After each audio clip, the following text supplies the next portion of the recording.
नमस्कार। आज हम सब मिलकर एक बहुत ही पुरानी और कह सकते हैं अद्भुत कथा में उतरने वाले हैं। एक ऐसी कहानी जो विश्वास की असली ताकत को दिखाती है। ये कथा है कृपालु भैरव की। लेकिन कहानी में आगे बढ़ने से पहले एक सवाल है जिस पर सोचना बनता है।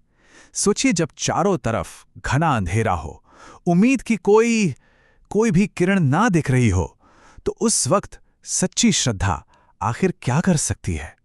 इस सवाल को जरा मन में रखिएगा और चलिए कथा में आगे बढ़ते हैं। तो चलिए कहानी की शुरुआत करते हैं।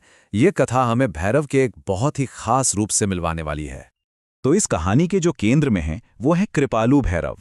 देखिए, नाम से ही कितना कुछ पता चल जाता है ना। कृपालु, ये भैरव का वो स्वरूप है जो अपने भक्तों पर बेहद बेहद दयालु हैं। उन्हें रक्षक भी माना जाता है और कहते हैं कि वो अपनी कृपा दिखाने में जरा भी देर नहीं करते, बहुत जल्दी प्रसन्न होते हैं।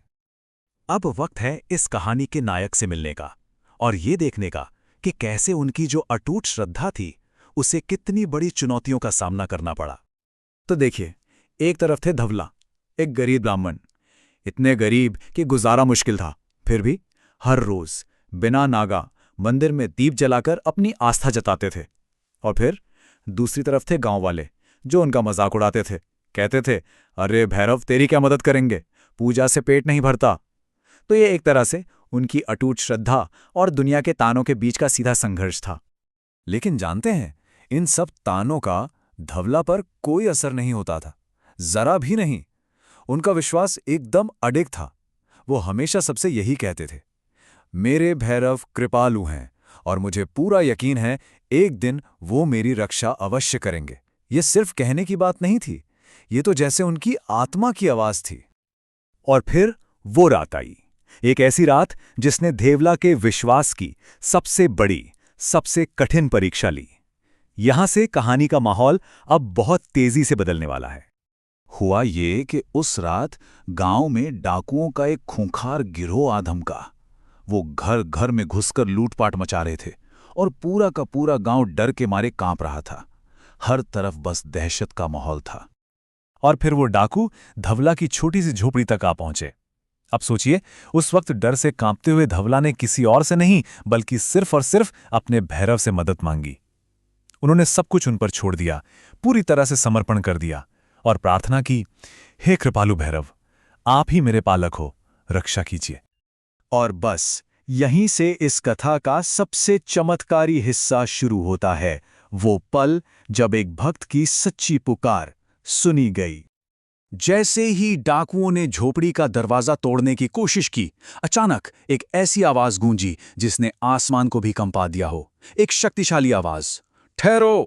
ये कोई मामूली आवाज नहीं थी, इसमें एक ऐसा दिव्य अधिकार था कि लगा जैसे हवा भी थम गई हो।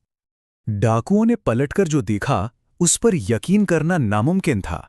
दरवाजे पर स्वयं विशाल भैरव प्रकट हो गए थे। तेजस्वी काला वर्ण, हाथ में त्रिशूल और उनके ठीक पीछे काले कुत्तों का पूरा समूह। हाँ, उनका रूप बहुत डरावना था, लेकिन वो वहां अपने भक्त की रक्षा के लिए एक चट्टान की तरह खड़े थे। भैरव के उस दिव्य और उतने ही भयानक रूप को देखकर डाकुओं की तो रूह कांप गई। उन्हें एक पल में समझ आ गया कि उनकी टक्कर किसी साधारण इंसान से नहीं बल्कि किसी बहुत बड़ी दैवीय शक्ति से हुई है। वो बस चिल्लाते हुए भागे, यहां किसी महान रक्षक देवता का वास है, भागो! तो खैर, वो भयानक रात तो बीत गई, अंधेरा छट चुका था और अब समय था उस अटूट विश्वास का फल देखने का। जब सुबह हुई और धवला अपनी झोपड़ी से बाहर आए तो उन्होंने जो देखा वो एक और चमत्कार था। दरवाजे पर सोने के सिक्कों से भरी एक पोटली पड़ी थी और उस पोटली पर ओम का दिव्य चिन्ह चमक रहा था।